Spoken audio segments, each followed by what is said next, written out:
Hare Krishna. So today's topic is very interesting. Today we're going to discuss on the prayers offered by the Jiva, Jantu, in the womb of the mother. How the fetus in the womb of the mother prays to the Supreme Lord.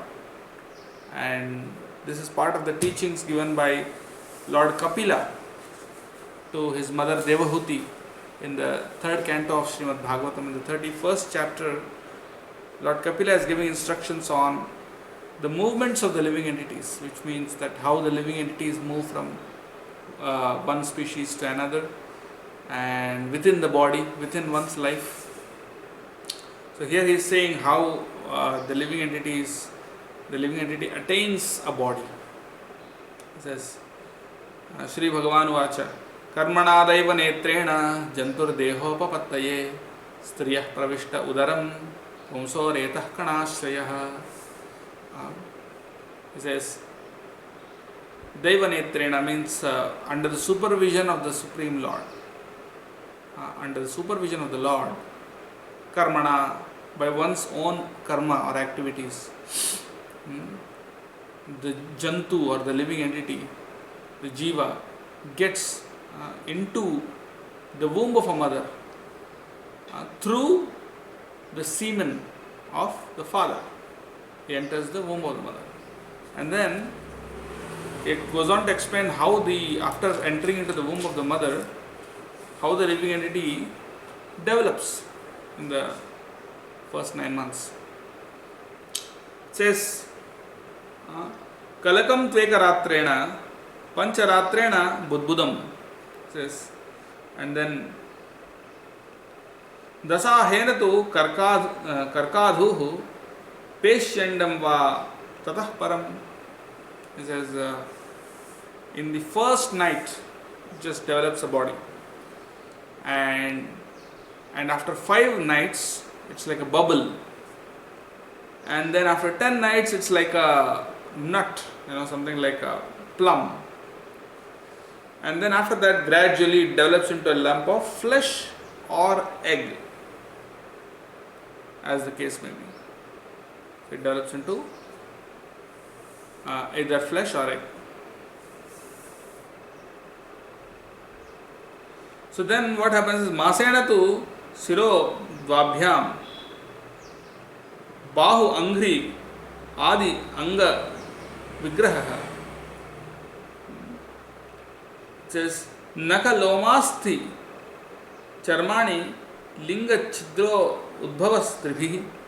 So in the first month, in the first 1 month, the fetus develops its head, and in the second month he develops his limbs, the hands and the feet, and in the third month he develops his nails, his toenails and fingernails, he develops his hair, he develops skin, he develops bones, and he also develops his linga, that is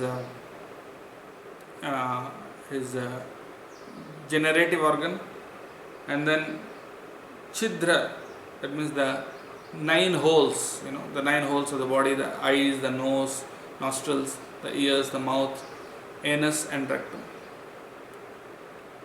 The anus and the urinary hole. So these 9 holes are developed in the third month, and in the fourth month, Chaturbhihi Dhatavah Sapta. Then it says Panchabhi Kshutrudbhava Shadbhir Jarayuna Vitaha Kuksho Brahmyapi Dakshine. Goes on to say, in the fourth month what happens? He develops the 7 dhatus. What are the 7 dhatus? The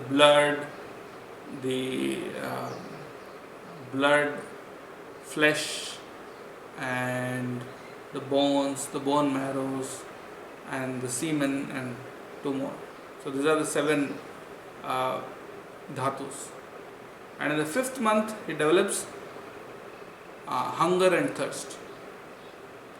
And in the 6th month, the living entity begins to move.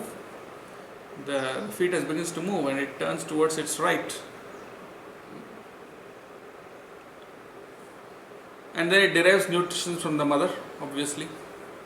And in this way, it is constantly tormented by the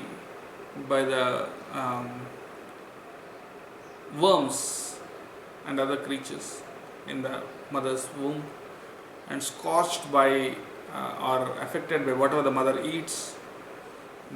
And in this way, he becomes unconscious sometimes, he becomes conscious again, and again he falls unconscious. It's like very terrible in that condition. And then what happens is, like a bird in a cage, he remains bound up and without freedom of movement. At that time, the child, if the child is fortunate, see, a very fortunate child, not every child, but a very fortunate child, he can remember all the troubles of his past 100 births. He can remember his past 100 births, he can remember all the troubles. And then he grieves wretchedly. And obviously there is no peace of mind. He is absolutely in anxiety, because he can remember all his last 100 lives and all the pains that he had gone through. And then, thus endowed with the development of consciousness from the 7th month. From the 7th month, his consciousness begins to develop. And then he is tossed up and down by the airs in the body. So he cannot remain in one place like those worms. And then such a fortunate soul, in a very frightened condition, he begins to pray to the Supreme Lord. As I said, a fortunate soul, he gets remembrance not only of his 100 births, but he can remember the Supreme Lord at that time. And when he remembers the Supreme Lord, he begins to pray. And he prays like this. He says, तस्योपसन्नम् अवितुं जगदिच्छयात्त नानातनोर्भुवि चलच्चरणारविन्दं सोऽहं व्रजामि शरणं हि अकुतो भयं मे तेने दृशि गतिरदर्शि असतोऽनुरूपा. He says, I take shelter of the lotus feet of the Supreme Lord, who takes various incarnations, and he walks on the surface of this earth with his lotus feet. Bhuvi chalat charana aravindam. With his lotus feet, he is walking over the surface of this earth. And then he says, Nana Tanor, in various incarnations. And I take shelter, Rajami Sharanam, of the Supreme Lord, Akuto Bhayam me, who can avoid fearlessness, who can make me fearless. And by him only I am put in this condition. I am suffering miserably in this condition because of him. Now, if you are suffering because of him, then why are you praying to him? Why are you offering prayers? Why is he, worshipping the Lord if he says that it's because of him I am suffering? Because he says, Asato Anurupa. He says, because I am such a wretched soul, because I am such a sinful person, therefore the suffering that I am going through is befitting my condition. I am supposed to get that suffering because I am so sinful. So he doesn't blame God. And then he goes on to pray. Yastvatra baddha eva karma bhiravratatma bhutendriyashamayim avalambya mayam aste vishuddham avikaram akhanda bodham atapyamana hridaye vasitam namami.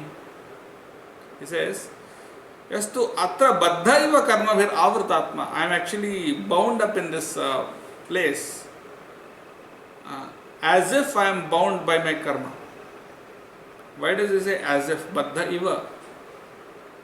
He is bound apparently, but actually he says because the jiva, the pure soul, is actually transcendental. It appears to be bound because of the false ego. He says bhutendriya asayamayim avalambya mayam. And because of this Maya, which causes me to suffer. By the arrangement of Maya, I am suffering in this condition. And then he says, Aste Vishuddham Avikaram Akhanda Bodham Atapyamana Hade Vasitam Namam. He says, I worship the Supreme Lord. I offer my obeisances to the Supreme Lord, who is Vishuddham, very pure. Avikaram is changeless, I mean, he is without any change. And then Akhanda Bodham, who has unlimited knowledge, right? Unaffected and changeless, right? Is unlimited. And he is only perceived in the repentant heart. Atapyamana Hridaye. He can be perceived by one who has a repentant heart. So I offer my obeisances to him. And then next he says, Yah Panchabhuta Rachite Rahita Sharire Channo Yathendriya Gunartha Chidatmakoham Tena Vikuntha Mahimanam Rishim Tena Vikuntha Mahimanam Rishim Tamenam Vande Param Prakriti Purushayoh Pumamsam. Says, Yah Panchabhuta Rachite Rahita Sharire. I am actually bound up in this body which is made of the 5 elements: earth, water, fire, air and ether.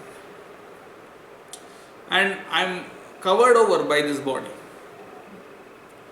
And then Yathendriya Gunartha Chidatmakoham. Actually, I am originally I am actually spiritual. Tena Avikuntha Mahimanam. I take shelter of the great Supreme Lord, who is completely transcendent, whose glories and qualities are beyond the material nature. And he is also beyond the Prakriti and Purusha both. That means Prakriti means material nature. He is also beyond the living entity, the Jiva. So he is beyond both the Prakriti and Purusha. And then he says that I've been, my qualities and senses were being misused for so many births. Like my senses, my body, my qualities, I've been misusing it for so many births because of your Maya. So now I take shelter of you. Then he goes on to say, Yanmayayoru gunakarma nibandhanesmin samsarike paticharam tadabhishramena nashtasmriti punarayam pravranita lokam yuktya kaya mahadanugraha yantarena. He says, Yanmaya uru gunakarma nibandhane asmin. I have been bound by the strong ropes of guna and karma. Material qualities and my karma by the influence of Maya. And then these are strong ropes of Maya, guna and karma. I am bound by them.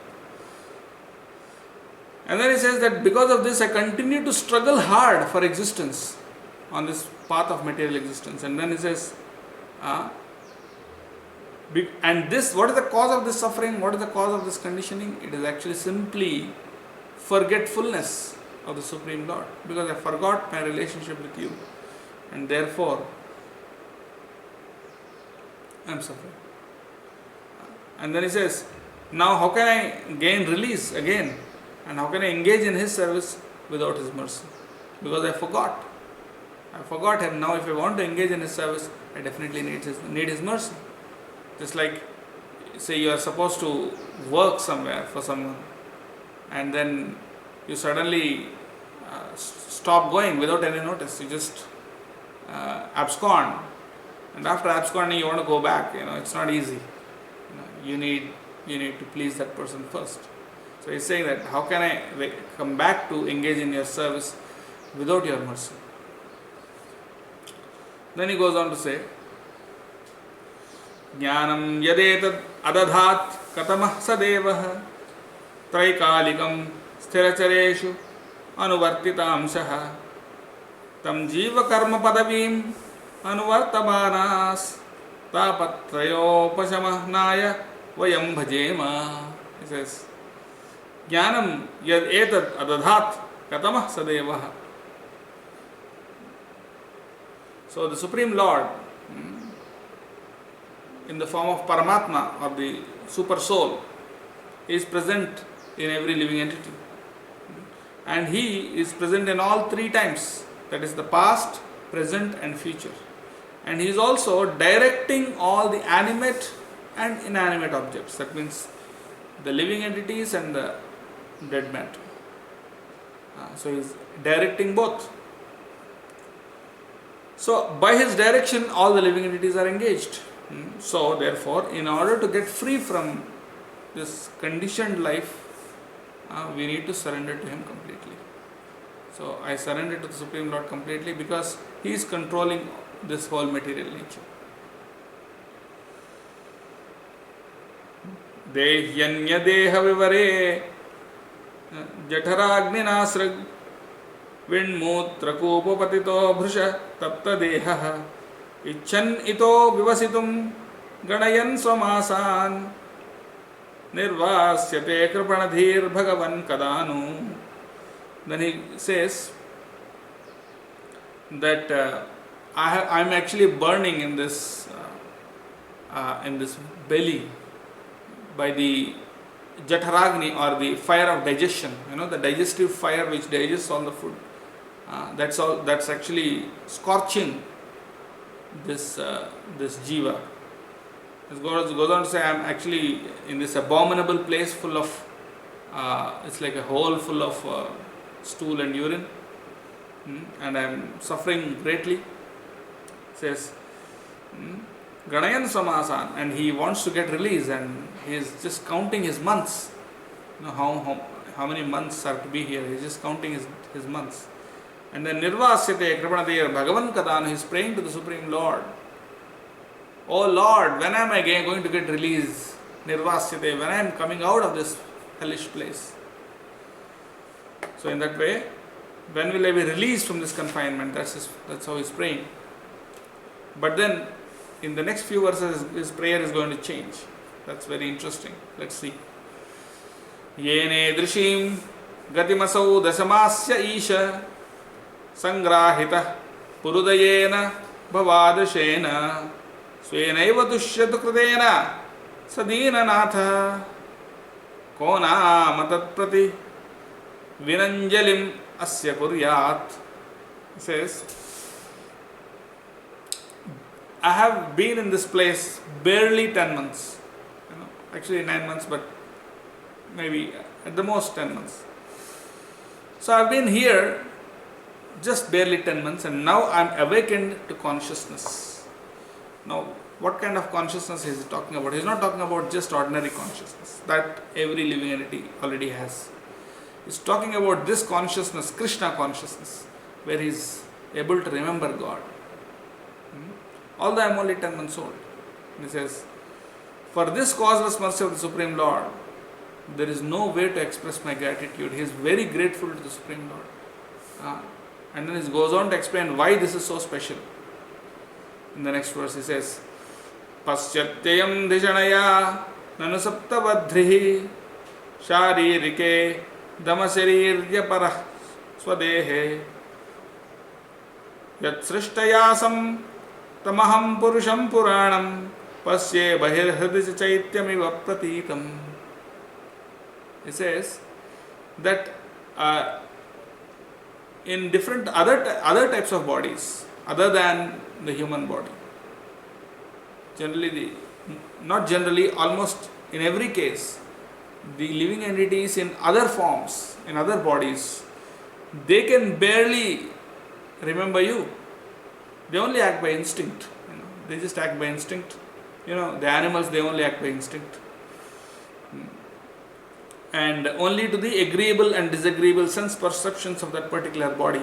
So like whatever is pleasing or displeasing to their senses. So that's what they respond to. In the other species of life. But now I have a body that is a human body in which I can control my senses. And I can understand my destination. I can understand you, that you are the goal of life, and I can control the senses. I have this privilege which other living entities didn't have. And as it was pointed out, this living entity could remember his past 100 births. So he knew that, naturally in those births he did not have Krishna consciousness. And now he has that consciousness, which he did not have in the past, and in the present no other living entity has, other than humans. So therefore he is very grateful for that. And then he says that, and by whom I have been blessed, I offer my obeisances to the Supreme Lord. By his blessing now I can remember him. And I can see him within and without. I can see him in my own heart, I can also see him outside. So, and I'm able to develop this vision by his grace. So I'm very, very extremely grateful to him. Just despite his suffering condition, despite his miserable condition, he has such deep gratitude to the Supreme Lord. So that is Krishna consciousness. Generally, when we are suffering, we are like frustrated. We want everyone else to suffer also. When we are suffering, we couldn't care less for others. We are so preoccupied with our own suffering that we can barely even think of others suffering. So this living entity in the mother's womb is suffering so much, but he is able to think so much of the Supreme Lord that he is expressing his gratitude so profoundly despite his own suffering condition. So that is then we can see what a special soul. Not every soul, by the way, not every soul offers this kind of prayers. Not even every human soul. Not even every human fetus. Only some special soul, some fortunate soul. And then he goes on to say, this is very interesting. I think this is the highlight. He says, Soham vasannapi vibho bahudukhavasam garbhan nirjigamishe bahirandhakupe yatropayatam upasarpati deva maya mithya matir yadana samsmriti chakrametat. He says,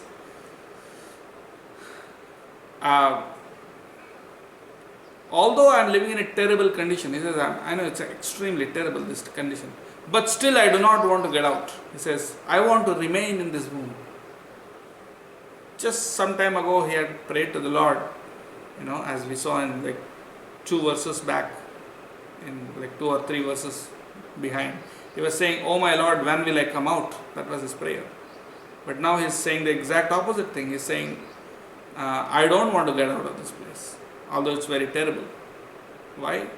Because it says, as soon as I come out of this place, your Maya Shakti is very powerful. Your Deva Maya, your external energy called Deva Maya, at once captures the newly born child, and immediately false identification, which is the beginning of the cycle of continual birth and death, begins.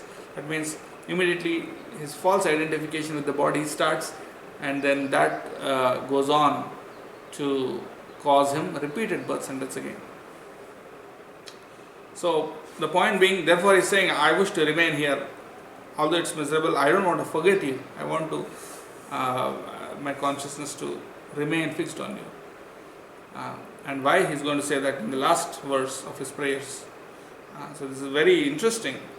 Like how even we know the example of Sukadeva Goswami. He remained in his mother's womb for 12 years, and he refused to come out because he knew that if I come out, I won't forget Krishna. And then Krishna himself came to assure him that you won't be affected by Maya. That's when he came out. So a very fortunate soul prays in this way. In the last verse he says, Tasmadaham vikata viklava uddharishya atma namasu tamasah suhrudatmanaiva bhuyo yatha vyasanametadane ma me bhavishyad upasadita vishnupadaha. He says, therefore, without being agitated, he says, Vigata Viklava, without any hesitation, without any agitation, I am going to take shelter. I am going to deliver myself from this darkness of nescience with the help of clear consciousness. He says, Suhridatmanaiva, like by this clear consciousness where I'm able to see the Supreme Lord in myself, I'm going to deliver myself with this very quickly with the help of the Lord. And then he says, Ashu. Ashu means very quickly, I'm going to deliver myself from tamasa, from this ignorance of this material bondage. And so that, why do I do that? So that, bhuyo, I don't want to come back again into the womb of another mother, anekarandram, into these holes of this mother's womb, the hole of the mother's womb. I don't want to go into this kind of holes again and again. So therefore I take shelter of the Supreme Lord. Upasadita Vishnupada. Therefore I am going to worship the lotus feet of the Supreme Lord Vishnu.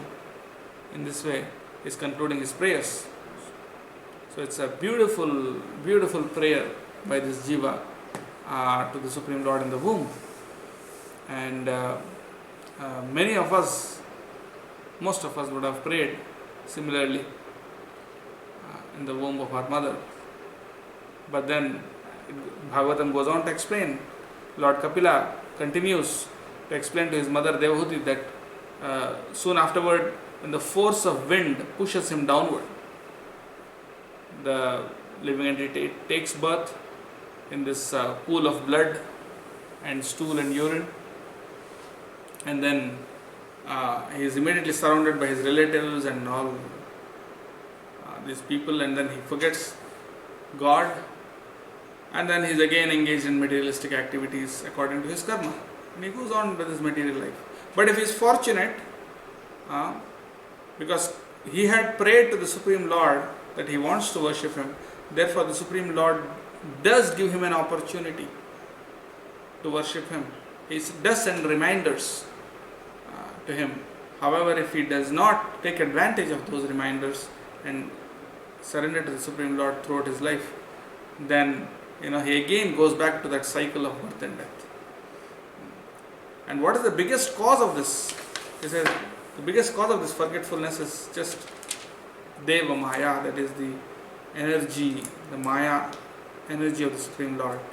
And Lord Kapila goes on to say, Srila Prabhupada actually explains in the purport that even in the womb of the mother, the fetus can chant the Hare Krishna Mahamantra. He says, the names Hare Krishna, Krishna Krishna, Hare Hare, Hare Ram, Ram Ram, Hare Hare, can be chanted even in the mother's womb. Of course, may not be loudly, but at least in the mind, we can chant. And then the only obstacle for the living entity to continue to serve Krishna even after birth, what is that obstacle? It is Deva Maya. The Maya is so powerful, he explains. Even Lord Brahma once ran behind his daughter. And so Maya is so powerful, even Brahma and Shiva are not exempt. Only the Supreme Lord is transcendental. And then he says, Kapil Dev says, just see how powerful this Maya is. That even the conquerors of the world, the great conquerors, the great sovereign rulers who conquered all directions, who are emperors of the globe, they become just playthings in the hands of a woman. They become just like playthings in the hands of a woman, puppets in her hands. And that too just by the movement of her eyebrows. Just by moving her eyebrows, a woman could control even the most powerful controllers. That's how powerful Maya is, he says. And therefore what is to be done? Kapil Dev says, Sangam na kuryat pramada sujatu yogasya. So he says that therefore you should not associate with women. And similarly he gives the instruction even to the woman not to associate with men. Another question may be raised, then how is the world going to continue? But here he says you should be extremely careful. He says, Yopayati sanairmaya yoshid deva vinirmita tam Ikshetatmano mrityum trine kopam ivavartam. Says that when a woman is coming to serve you, when a young beautiful woman is coming to serve you, then just understand that she is nothing but Atmano Mrityum. That means that the Mrityu, the death of your soul, the death of your soul.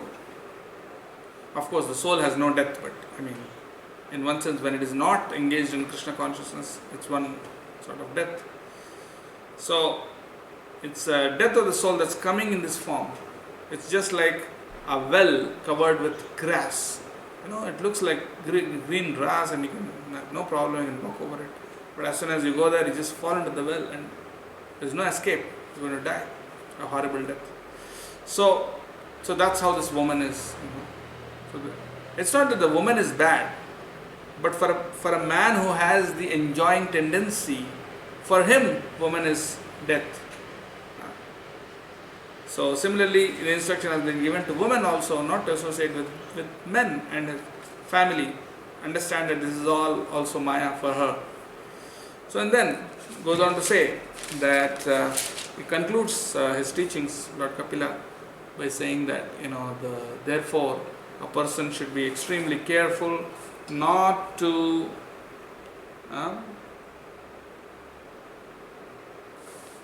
get attached.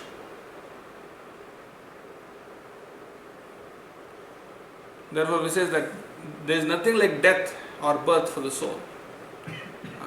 And when a particular body is formed, it's called birth, and when that is too old and it's left, it's called death. So therefore, Kapil Dev concludes by saying, therefore one should not view death with horror. You should not view death with horror, because death is just, it's just a change of your dress. Nor have recourse to defining the body as the soul. So in other words, you should not be excited with material life. At the same time, you should not be horrified by death. And therefore, you should be free from all attachment and be steadfast in purpose. Be free from all bodily attachment and steadfast in purpose. What is that purpose? That is to serve the Supreme Lord. So with the right vision and strengthened by devotional service, then we should have a pessimistic attitude towards material identity.